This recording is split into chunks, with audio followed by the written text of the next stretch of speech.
this week's episode of the RockFit Files, I get to sit down with Ian MacKenzie of the Average Bros podcast.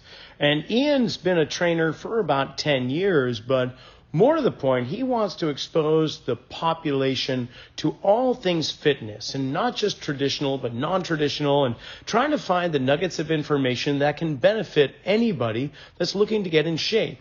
So we're going to jump right into the conversation with Ian. I had a great time. I hope you do too. And be sure to subscribe to the RockFit Files before you hit play again. Now, you've been doing training fitness for 10 plus years now, or what? Yeah, it's so I started getting into, like, I'm still young and everything. And when I did personal training, I did face-to-face, and, you know, I did it for a while.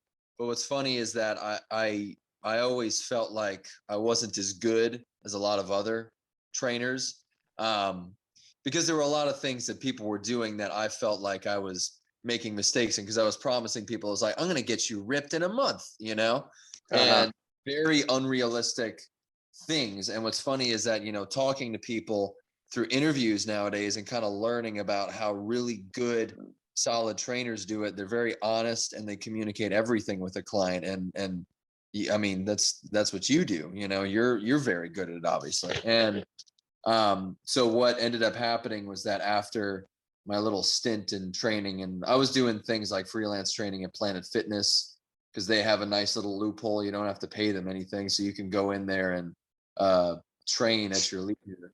So No kidding. To this day, it's still like that? Still like that. Yeah. And no kidding. It was, I even asked them, like, I made sure, I was like, look, I don't want to, you know, I don't want to do anything that's not allowed. But they told me straight up, they said, we don't care. There's a bunch of trainers that do this. And there was, like, at that Planet Fitness, I was one of maybe 5 freelance trainers that were taking the full payment, and they weren't required to pay anything to Planet. And so it's like this weird loophole that everybody knew about. And so I was like, okay, I'll go ahead and do that. And wow. yeah, it's crazy. And it's still like that. I don't know if that just existed in my Planet Fitness, but yeah, they told me that they didn't care. They didn't give a shit. It was really weird.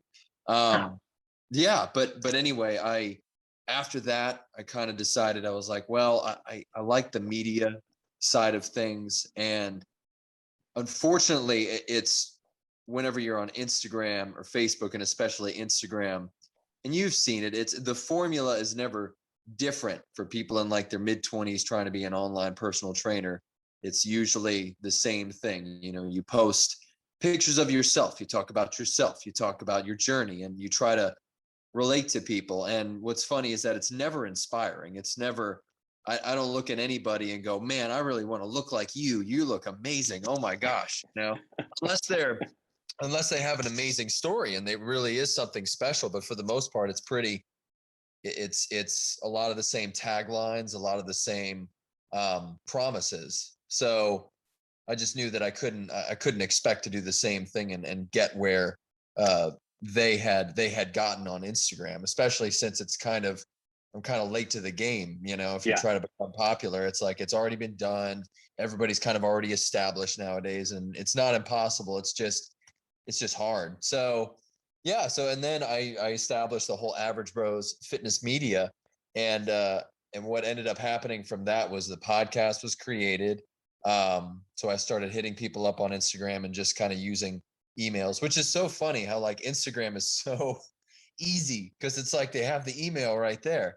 So you can send a personal email to these people with a lot of followers or whatever, and they'll get back to you and they'll be like, hey man, yeah, I'll be on your podcast. And so I started there, and then I started going to like gyms and actually recording at the gyms and kind of doing called bro biz type stuff. And yeah, it's interesting. It's really, it's a work in progress, but it's working out because it's a unique approach. Nobody's really done it. So yeah, it's interesting when you're trying to create something and trying to do something new, you kind of realize how long it's going to take, you know? So. Yeah. Somebody said you become an overnight sensation after about 10 years of building it, right? Yeah. And I'm fully ready to expect that. So yeah. But so, it's go ahead. Yeah, I'm just wondering with Average Bros, do you do online fitness consulting or what's It, that all about? no, so it's what I endeavor to do with it is it would be I don't want to. Honestly, I'm so out of I can do fitness consulting and especially with the podcasting and everything. It's nice to know that I know a lot more than I used to. And Hmm. and I have like the educational background. I got my master's in exercise science, and so I've spent years in the academic world of learning, conducting studies and everything, but it didn't translate too well to actual personal training. It never did. I never felt like it taught me about that. It's like all the academic side of everything, but when it comes to actually working with people, that takes an entire different different kinds of practice, and you got to do that, and you got to learn about better ways to coach people and everything. But no, as far as what I'm offering on the website, it's going to be along the lines of more of sponsorships and that kind of thing, and getting people on board that way, because I don't see myself becoming like a training platform. I really don't. It's weird. So yeah, but maybe eventually, maybe as the popularity grows, it might turn into that. But no, as of right now, I don't see it like that. I don't have a passion for it, oddly Well, what enough, about your mission? What's your mission? to level the fitness playing field. So I like bringing in fitness information from everybody. So generally speaking, you get um, any podcast, especially in fitness, I think tends to be a little bit boring sometimes, because you get people who are very popular and they know their stuff, but a lot of it's like very jargon heavy.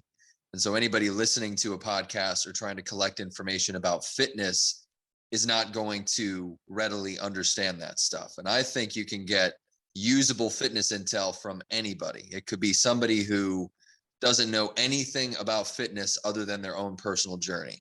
But the stuff I've learned from them, I can equate it to the people who have PhDs, masters in exercise science. They just word it differently, but it's stuff that is still usable. And I think what I want to accomplish is giving people the mindset to become their own trainers.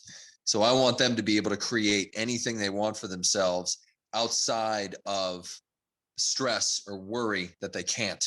And so that's what everything is. So all of the stories I provide from these gym owners, I want people to understand that their stories are amazing, that they have their own personal fitness stories about creating businesses or developing their own bodies. And, it's all usable. People just say it differently. So, Yeah. yeah, So in a there's nutshell. there's different phases that people will go through within their lives, and Hmm. maybe it is paired up or somewhat parallel with the aging process, or as they get older there's a certain kind of path that is more common than others. But do Yeah. you are you dealing with that across the spectrum, or are we just talking about the 20 something year olds that's in the mating game and they just want to find themselves someone to make offsprings with? I mean, what are we talking? No, it's everybody, because I think talking to people, um, I don't think anybody would. It would appeal to the people in my age range with starting a business, because I want to educate them that you don't just have to go down the straightforward path of becoming somebody on Instagram. You can do the entrepreneurial route, and it's easy to understand what you can do. Just watch my stuff, because these people have done it, and they don't take the traditional route of what I just said, going on Instagram and trying to become something big on social media. So I guess I'm educating those people in that regard. But when it comes to fitness and trying to teach people about fitness, I do appeal to all age ranges, especially family men, like people who kind of have a family and don't know how to maintain fitness with their family. So, and I Got it. thought about that the other day. I think whenever I have a family in the future, I'll be in the same boat. I'll be like, I wish there was a very practical approach to fitness. And so many people already do that, already preach that, right? I just think sometimes there's always a lot of ego involved. And I want to tell people that you don't have to take fitness so seriously. You have to prioritize rest and relaxation, and fitness doesn't have to be looked at as this addition to stress. It should be something that takes it away. And there are real usable methods that people have employed that are a lot easier than maybe what more popular individuals preach with their programs and their style of training. So yeah, it's synthesizing usable fitness intel. So All right. yeah, and So it's kind of, that's what it is essentially. you live in Louisiana, is that right? Yes, sir. Yeah. All right, Yeah. Louisiana. You don't have a southern drawl too much, so that's No, kind of I'm interesting. originally from California. So I'm originally Ah, from Long Beach. Yeah, and so there's no accents or anything. And my dad is from, yeah, my mom is a Louisiana native, but my dad is from Barstow, California, and which is like, I don't know if you've been there, but it's the oh armpit yeah. of California. It's like the freaking worst. Ah, But yeah, so no, so that's where I was from originally, but I moved here when I was like, we moved here when I was like 6. So I mean, as far as so I'm concerned, I'm more Louisiana. It just sounds cool. You tell anybody, oh, I'm from yeah, California, like everyone's from California. What did you go to yeah. CSLB, Long Beach State? Say that again. I'm so sorry. Did you go to Long Beach State? No. So Huh, I was very young when I moved over to gotcha. Louisiana. So yeah, so yeah, most of my life is spent in Louisiana. But yeah, it's pretty great here. I know we did get hammered for the hurricane though. We got Yeah. came in and bashed Well, us. you're kind of getting hammered in another sense, which is why I was wondering about Louisiana, is because Yeah, that state has one of the highest rates of obesity in the nation, right? Mississippi, big time, Louisiana, the Southeast, right? If big it's time. not fried, forget it. I'm not eating it, right? Yeah, So true. there, and I started training in the early 90s, but personal training really started somewhere in the 80s and just in pockets. But let's just take that. The average American and the obesity rate back in the 80s was not nearly as high as it is now. And now we've got personal trainers everywhere you look. Oh, So everywhere. why are we failing? Because that's how I look at it. I mean, I would like to be optimistic, and I'm pretty much a permanent optimistic kind of guy. But when you look Yeah, at this, it's like, what the heck is going on in the fitness industry or in our culture that we're not making a foothold and changing the obesity rate? that's a great question. Jesus. No. So with Louisiana, and I'll answer it like this. I know that the environment has never been beneficial for fitness, right? And I don't think people can necessarily afford trainers and get access to really good coaching over here. For the most part, at least from what I've seen, kind of being in the one-on-one personal training sphere, a lot of the trainers are very much at Planet Fitness, or maybe they're small freelance trainers. And a lot of times I think there's a messaging issue with how to continue fitness, because I think with the people I trained, and again, it all goes back to me. I think I made some huge mistakes in coaching with trying to keep these people, right? But no, I think that there's a continuation thing. It's like they can stick with you for a little bit, but it doesn't ever go past that, right? And especially here, our food is a problem. Everything is drenched in butter. Everything, gumbo, jambalaya. Nothing really helps with the general idea of fitness. But all in all, it's very much, I think the continuation doesn't happen. So people stick with the trainer for a certain amount of time, but then maybe information isn't shared so that they can take what they've learned and continue on themselves. Well, I So think also yeah. you ask any personal trainer you know, and you ask them this question: how many of the clients you currently have Mhm. are clinically or morbidly obese? And they may say, oh, well, I've got this one person, or I've got two people out of maybe 15, 20, 30 clients. So really, the personal trainers in our industry are we're not targeting the vast majority of Americans. We're actually targeting a thin minority that continues to get thinner and thinner. And we're almost painting ourselves in a corner because we're not turning around and seeing this enormous population who need help. Now, of course, it's going to be primarily diet. I get it. I totally get it. But movement is a key frame there. So I'm wondering, and not to put you on the hot seat, but with Average Bros, focusing on the dads, but is there a place for that where we can direct attention toward those people that are really in the throes of obesity and that disease?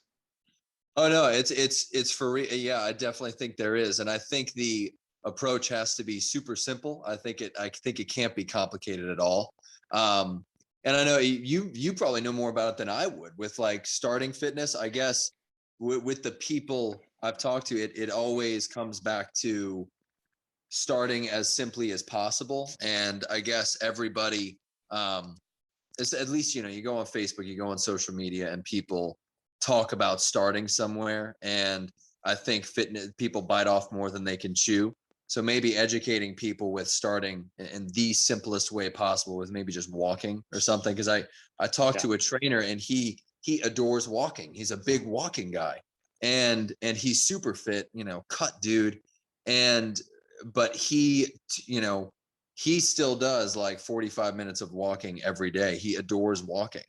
And so I think we're caught up in all of this complication, right? And we never think about the simple stuff. So for me, when he talked to me, it was amazing that I had forgotten how effective just simply walking is. And I think that applies to where I'm at in Louisiana. I think people just need to start with walking, not even going to a gym. I think people talk about going to a gym, but I even think that's too hard. Like, I think that's difficult. I really do. It's funny. I just think you got to get up, walk around your block once, and that's it. And then start there. And then I wouldn't even make changes to diet until you've established some kind of consistency with the walking, and then maybe go into diet. I don't know. I just think that you got to start with the absolute smallest, tiniest thing, and then perfect that, and then maybe move on from there. So did that answer your question though? Yeah, it totally does. I just am bewildered or also equally fascinated by the fact that here we are in this enriched field and industry of fitness when I can't name one person who has taken the helm in this battle against obesity and overweight that is a fitness persona, celebrity, expert, whatever. It's just like it's that thing that we don't talk about all that much, because every fitness trainer, if given a chance to train Hollywood celebrities or Olympic and professional athletes versus the people that are really struggling with their weight, there's no contest. There's something romantic and something alluring about becoming, whoever, the celebrity to the stars, the trainer to the stars, or working with the Dallas Cowboys, or whatever the case may be. It's just it's quite interesting. Yeah. So I want to ask you about your podcast, because you've got a very successful podcast going with Average Bros. And so there's some questions that we'll often ask around the dinner table, like good, bad, funny, what the heck, and bud. Those are our topics, more or less. Like, what's the best part about having your podcast? What do you see that being? I got to tell you, I love what I'm learning. I think that's the best part of it, is because I'm amazed at how much free information I'm getting access to. That's what blows my mind. Is like and what's kind of embarrassing too is I feel like I've learned more in the past like 6 months doing it than I had in college, like 7 years of grinding out some degrees. It's weird. I really like these people are amazing trainers. And there was a guy, he was like a Lane Norton trainer, and a BioLane guy, and he was so cool. He had such the best just approach to online training ever, and he was really good at it. And it's amazing. It's like all these people tell you the right way to do coaching, and I realized like I didn't do any of that, like And so I love how much I'm learning. It's amazing. I have picked up so much usable information that I really could, if I wanted to, go back into training and be more effective for people, you know, and help them out. But yeah, and I'm sure you've got the same thing too. I like, do you feel that as well? Very much so. I mean, I Yeah. love the fact that people want to share information willingly, and Yeah. given a platform to go on and have a good conversation. Yeah, I mean, I've gotten some really excellent experts in the field, top-notch leaders, and then just your everyday average trainer coming on, and doesn't Yeah. matter who it is, there's always something that I can pull from, always something I can learn. So yeah, it's a very selfish kind of project on my part, because it's really seeking out education from everyone in the field, and if it benefits the listening audience, then so be it. But really, it's been a really good project for learning, total educational platform for me. So what's the downside for you with Average Bros podcast? Um, you know what I think it is? I this is more practical. I think I have problems with my equipment sometimes. Like, I have great equipment and everything, but every now and again someone will record. So I'll interview a guy and I'll message them back and be like, hey man, I just screwed up. I didn't get your recording. So it's funny. I'm kind of realizing like the stupid little technological issues you run into. And I'm just like, I kick myself because every now and again it happens, and it sucks because like you don't know when it's going to happen. And then you feel bad because then that person feels like, you know, they've been slighted and everything. And it just pisses me off. I'm like, oh my God, I didn't mean to. But no, I think the other thing too, sometimes, you know, sometimes you get, the conversations are all different. I guess that's a good thing. They're all incredibly different. And I never, like, I was talking to somebody about our podcast, like 30 minutes of our podcast was spent talking about the Flex Seal guy. Uh-huh. Like, I don't know why. It was just the most random thing ever. Then we talked about McDonald's, and I was like, whatever, I'm gonna post it. And so I love it. Sometimes it's just I enjoy bringing the comedy into fitness, and I'm going off on a tangent now. You asked me the downside, and I'm like, Yeah, it's that's good. wonderful, all these wonderful things. No, yeah, it's fun to bring in the comedy into fitness and kind of get real world views about regular things from these people, you know, instead of talking about maybe their fitness lifestyle, like what are their actual opinions on funny things. So yeah, I don't Yeah. know, there's so many funny conversations. So yeah. And so do you have a particular episode that is your favorite, that it just blew Yes. you away? Yes. There's been a couple, but there was one, and this guy, I think it really was the transformation of this man. I'd never seen anything like it. It was in a year. He did this in a year, and his name is Jason Grubb. He won, so he's won the past two Masters CrossFit Games, and so he won. He was first place this year, back in 2019. And he's an online trainer, but his transformation was incredible. He went from literally like somebody you'd see here in Louisiana, just typical dad bod, you know, beer gut, nothing special. He went from that to competing at the CrossFit Games in a year, and it was amazing to me. I was like, Wow. and I saw pictures, and it blew me. I'd never seen that, and I wanted to know like what even drove him to continue. You know, and it's people accomplish a little bit in a year, but he managed to get to the CrossFit Games in 1 year, going from a dad bod. And he had, like, if you saw his transformation in a year, literally like 8-pack, freaking, you know, trimmed up. And I don't know. I imagine maybe he did some extra supplementation, but on the other hand, it's like, I don't know. He just really said that he changed his lifestyle. He got addicted to CrossFit, and he just continued it. And he was a wonderful man, like just one of the absolute nicest people ever. But literally just an amazing, ridiculous story. So Wow.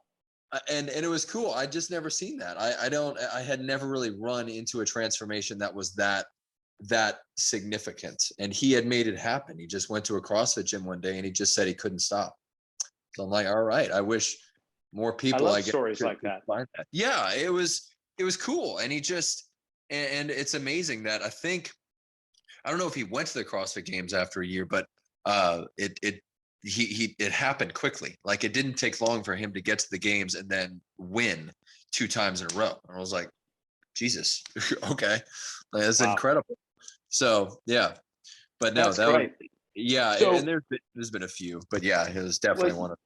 You speak of transformations, definitely with the physical realm, but also amongst our field, like you've been delving in. Not only do you have your master's degree and you've been in the world of academia, but you're seeing a whole bunch of innovations coming around, I imagine. And so, what are some of the ones that are just blowing your socks off? They're like, these are game changers. Wait till this hits the scene. This is going to do so much for so many.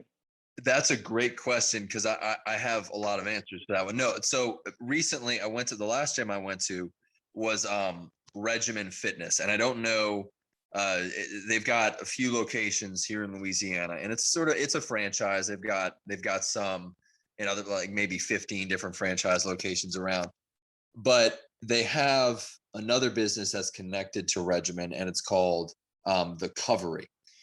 And it's a new thing that they introduced, and they showed me through the Covery, and it's basically that they're trying to bring in types of naturopathic therapy to the public, right? Things that NFL players use, brand new like advances in therapy and fitness recovery. And some of these things I had never seen before. I'd known about them and I had been to places that were similar, but what they were doing was they were bringing in different versions of them to make them more accessible to people. So a couple of things. They had the oxygen chamber. I think that's around. I think that's at some other places, but it's literally like a freaking cylinder that you lay in, and then it just pumps oxygen. It's like a full body CPAP machine, and and so they have that, and it looks like a space tube, So you lay in there, and then they had another one that it's a water bed, and it's this platform that you just lay down on like a bed, and then when you start the therapy, the platform drops underneath you, and then you're basically just floating on top of water with a little bit of like a film in between you and the water. So it's not like you're immersed in the pool, but you're just laying on top of it. And then they had a cryotherapy chamber, which they had and they told me that a lot of cryo chambers pump, I think, liquid nitrogen into the chamber. That's where they got the ones with like the head sticking out. Yeah. But they had brought in a new kind of cryo chamber that's basically a giant freezer. It's just a giant freezer, but it's not gas. It's entirely just, it's not gas. But so because they were finding out that people in the nitrogen chambers were getting injuries and stuff, they were getting like parts of their, exactly, frostbite. So the bad stuff was happening. And then they're like, we got to make it safer. And I don't know, I guess, I don't know if they came up with it, but it's a giant freezer, and it's the same degree. And it was funny though. I found it funny because they had like a little plaque that told you kind of the levels you could expect, and you could choose the level you wanted. They had easy, medium, and hard. And the easy was at negative 120 degrees Fahrenheit. And it's funny, you're reading that like, well, nobody's going to go to hard. Nobody's going to sit there and be like, crank that sucker up. Let's let's freeze my body up. Yeah, no, it's just funny. I just noticed that. I was like, what? It's as if people are going to request like, damn, give me colder than that, but thaw me out in a year. Yeah, exactly. It's like, it's just funny. I thought it was hysterical, but no.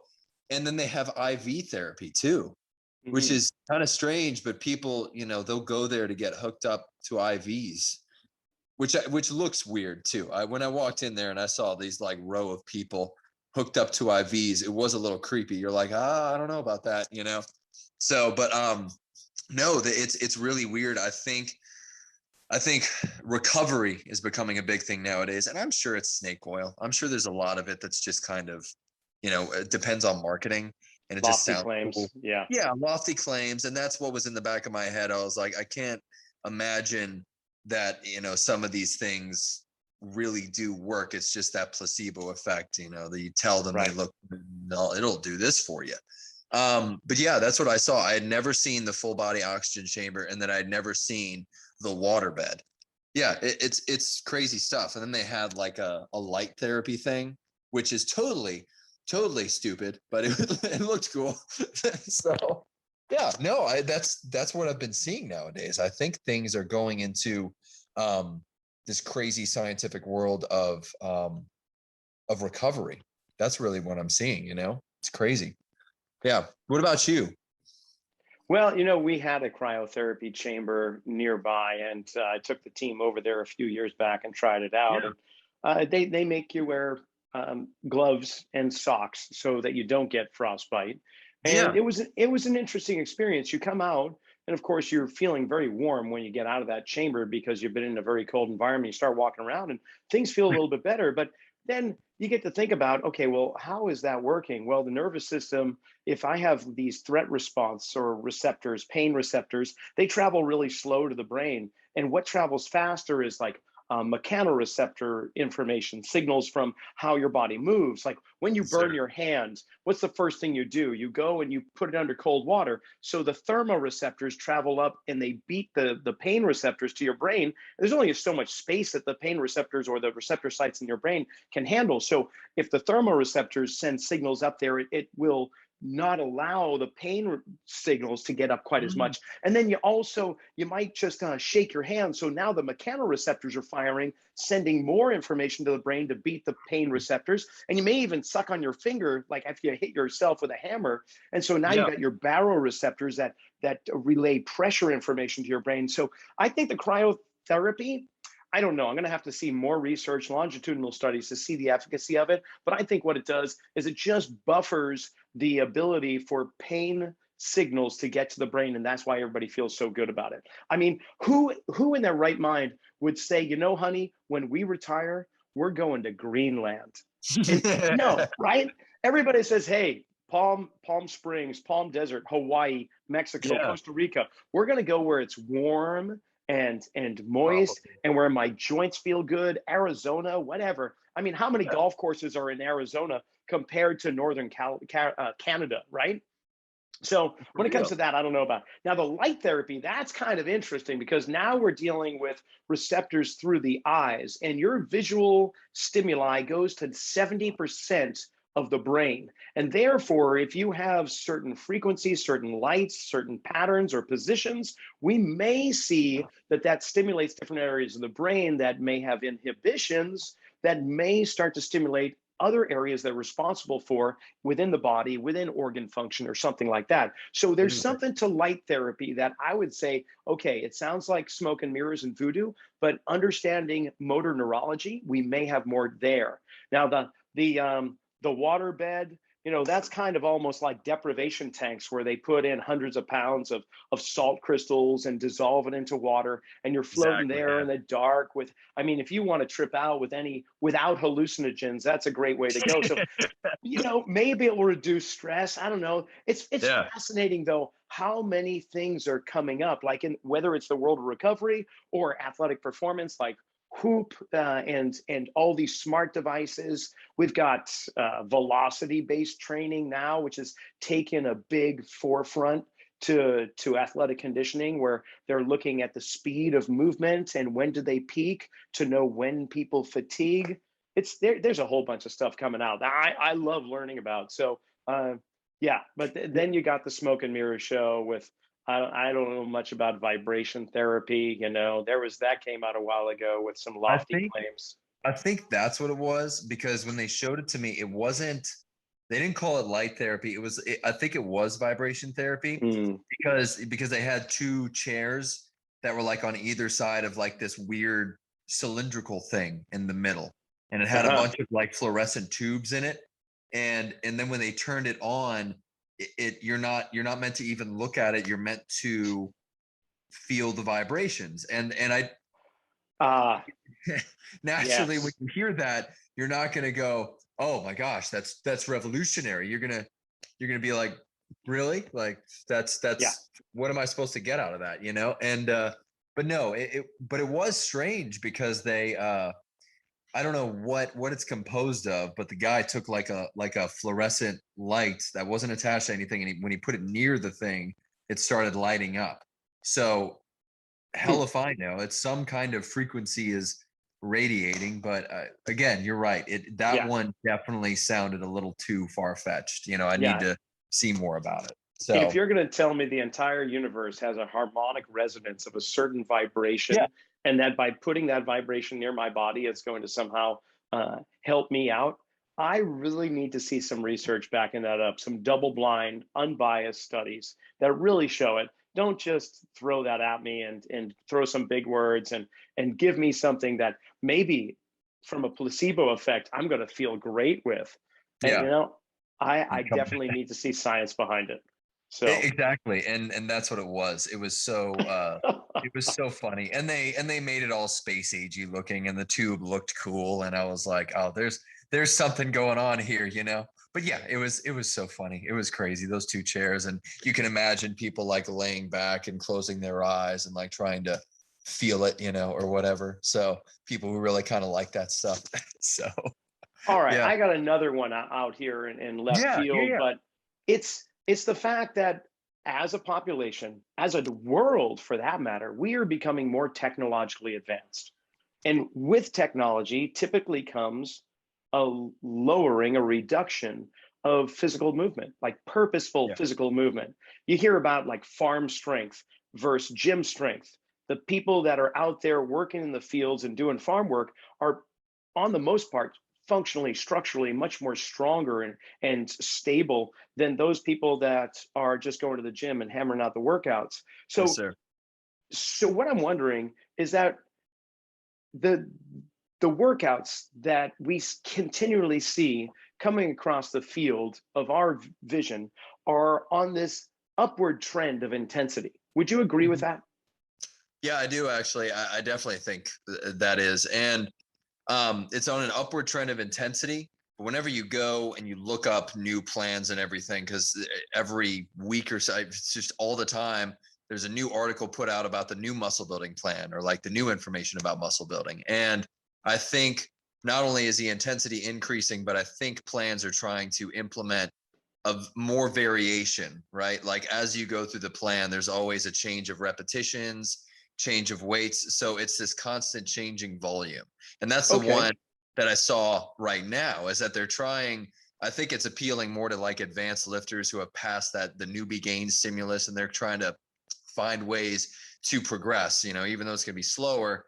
It's so many of the muscle building plans I see on like T Nation or bodybuilding.com are adding intensity but changing up the volume incrementally from like week to week. So it's like this week you do 6 to 8 reps, or this week you do 8 to 10 reps, and you're constantly operating within those rep ranges. So yeah, I definitely think you're right. I think it's funny. I feel like they're trying to make variation a priority as best they can without screwing it up too much.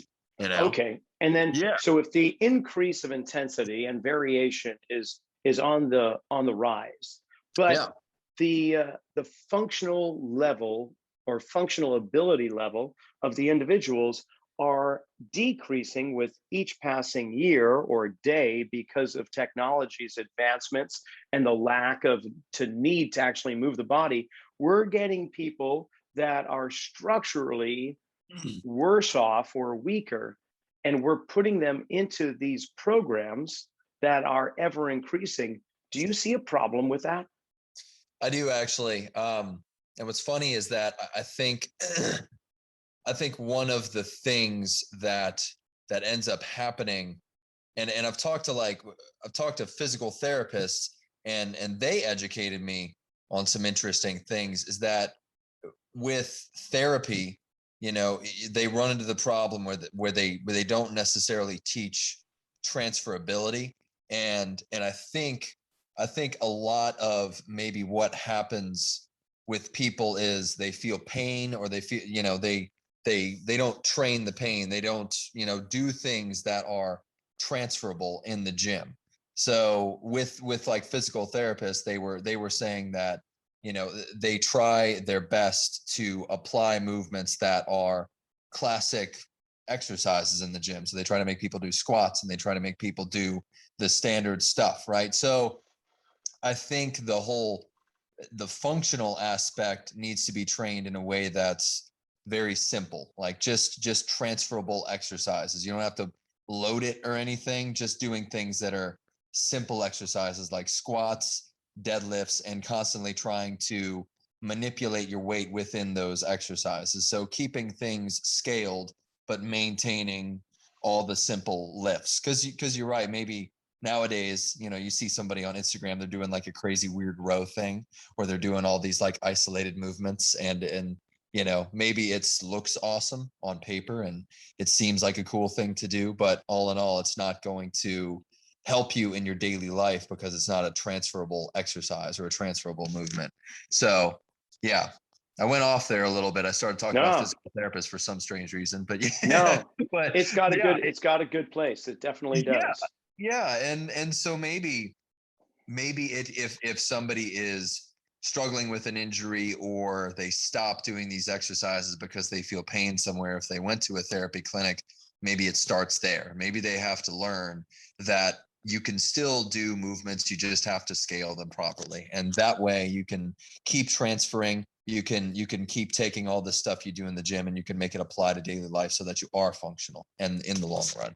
So yeah, I Yeah, think. and I honestly, it's been a while since I took a certification exam for Yeah. personal training. So I'm curious if scalability is part of the curriculum or coursework for when it comes to it. It's not. I don't. Well, I took NASM. I took the NASM test, and Yeah. it's drawn.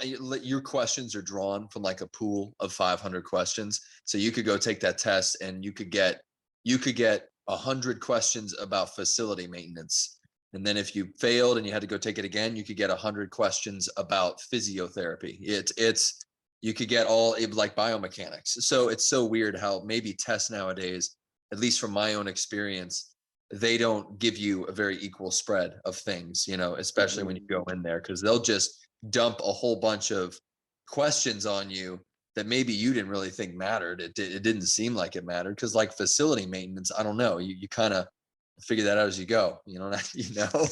but yeah, that's what it was for mine. It was just all facility maintenance. It was like, but I studied all this muscle stuff, like what the hell, and then I failed it and I went back in and did it again, and then they threw a whole bunch of other questions at me, and I was like, Jesus Christ, this is not like real life. So that's what it is, I think, nowadays, I'd imagine, at least for NASM. So yeah, but Yeah. and apparently that was the big one, but like, yeah, the test just made me very upset. I was like, God, the book's great, but the test, no, definitely not. Not a good application of the stuff you studied, for sure. So yeah. Yeah. I had a client some years ago who was developing a drink company, and it was kind of herbal kind of base ingredients, Yeah. and one was a stimulant, and the other one was more kind of a depressant or relaxant, and Okay. they tasted god awful, but uh, but he told me something that I'll always remember, is that his board of directors came up with and said, we've got to change the taste of these things. And he said, no, you know what? We can't, because if you look at all of the drinks that people really want on a regular basis, they almost kind of get addicted to, they have to build up a taste for it. Like, no one came right out and said, wow, this whiskey tastes great, or this wine tastes great, or the coffee. Like, you hand a cup of coffee to a kid, no, but over the course of years, they're going to develop a taste, and then they develop the desire or the addiction to it. And he brought up this point about Fruitopia, this drink at the time, where they had to create a new flavor every month, because people would get sick of the fruity flavors that tasted really good, and they'd Yeah. want to have a different one. Okay, this is a long-winded kind of intro into the No, question. that's fine. Yeah. We have so many fitness fads, and you look over the course of even just the last 10 or 15 years, and you'll find a whole bunch of different ththings going on, from drumsticks aerobics to I saw bar that. classes to there you go, to Yeah. anything from yoga lattes and Svarupa yoga and Bikram They have surfboard yoga and as now. well as CrossFit or whatever you want to call it. But Yeah. so every few years, people get sick of what they're doing and they need to change it. So my question to you, with all the guests that you have on and all the stuff that you're reading, what's the next thing coming down the pipe? What are the fads that are coming up for, I guess, before we get to the end of the year? What's going to be there for 2022? Well, I can tell you right now, I know that I've been doing something that I thought was actually really cool. It seems like a fad and everything. I think right now, I know it's already very popular, but hot works is incredibly popular, and like doing cardio in a hot box.